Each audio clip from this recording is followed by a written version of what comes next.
ఇప్పుడు మీరు వింటున్న కథ పేరు శరీరం విలువ.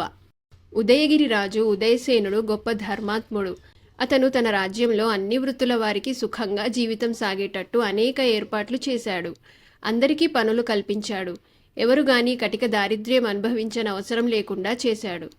రాజు ఇలా చేయటం చేత దేశంలో యాచన అన్నది చాలా భాగం తగ్గిపోయింది.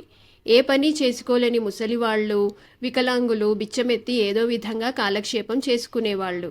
ఆ దేశపు బిచ్చగాళ్లలో ఒక యువకుడు ఉండేవాడు. వాడు బుద్ధి ఎరిగినప్పటి నుంచి బిచ్చగాడి వృత్తిలోనే బతుకుతూ వస్తున్నాడు. దేశంలో బిచ్చగాళ్లకు ప్రోత్సాహం క్రమంగా తగ్గిపోతూ ఉన్నందువల్ల వాడికి తన వృత్తి అంతకంతకు కష్టతరం కాసాగింది. చివరకొకనాడు ఉదయం మొదలు మధ్యాహ్నం దాకా వాడికెవరూ బిచ్చం పెట్టలేదు. ఆకలి దహించుకుపోతూ రాజవీధిన ఒక చెట్టు కింద కూర్చుని వాడు దారే పోయే వాళ్ళందరినీ యాచించసాగాడు. ఎవరూ వాడికేసి చూడలేదు. భగవంతుణ్ణి ధ్యానిస్తేనైనా ప్రజలకు దయ కలుగుతుందేమోనని వాడు గొంతెత్తి, ఓ పరాత్పర, పేదవాడికింత ముష్టి, ఆపద్రక్షక, కడుపు కాలేవాడికొక కబలం, దయామయ, దౌర్భాగ్యుడికింత ధర్మం అని కేకలు పెట్టసాగాడు.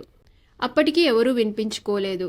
అరిచి అరిచి అసలే ఆకలిగా ఉన్నవాడికి శోష కూడా రాసాగింది. వాడికి దేవుడిపైన కోపం వచ్చింది. ఓరి భగవంతుడా, ఎక్కడ చచ్చావురా? పుట్టించినవాడు పెట్టించడా అంటారే, పుట్టించిన వాడివి పెట్టించవేంరా అంటూ వాడు నోటికి వచ్చినట్టు తిట్టసాగాడు. ఆ సమయంలో రాజుగారు గుర్రం మీద రాజవీధి వెంట వెళుతూ బిచ్చగాడి మాటలు ఆలకించి గుర్రాన్ని ఆపి దిగి వాడి వద్దకు పోయి, ఎవర్నిరా అలా తిట్టిపోస్తున్నావు అని అడిగాడు. ఇంకెవర్ని, పాపాల భైరవుడు ఆ భగవంతుణ్ణే అన్నాడు బిచ్చగాడు.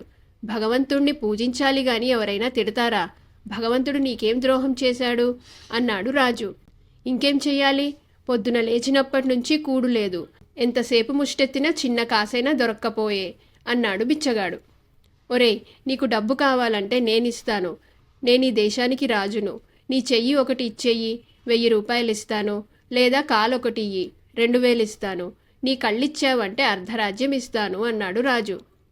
నీ డబ్బు నాకొద్దు, నేనేమీ ఇవ్వను అన్నాడు బిచ్చగాడు. అంటే నువ్వు చాలా భాగ్యవంతుడివన్నమాట. నీకు 1000 రూపాయల కంటే విలువైన చెయ్యి, 2000 కన్నా విలువైన కాలు, అర్ధరాజ్యం కన్నా ఎక్కువైన కళ్ళు ఉన్నాయన్నమాట. అవి ఇచ్చినందుకు దేవుణ్ణి పూజించక తిడతావేమిరా? పశువా, పో, దేవుడిచ్చిన విలువైన కాళ్ళు చేతులు ఉపయోగించి పొట్టపోసుకో, బిచ్చమెత్తకు అని వాణ్ణి మందలించి రాజు వెళ్ళిపోయాడు. అది మొదలు వాడు వీధుల వెంట బిచ్చమెత్తటం మాని శరీర శ్రమ చేసి బతకటం నేర్చుకున్నాడు.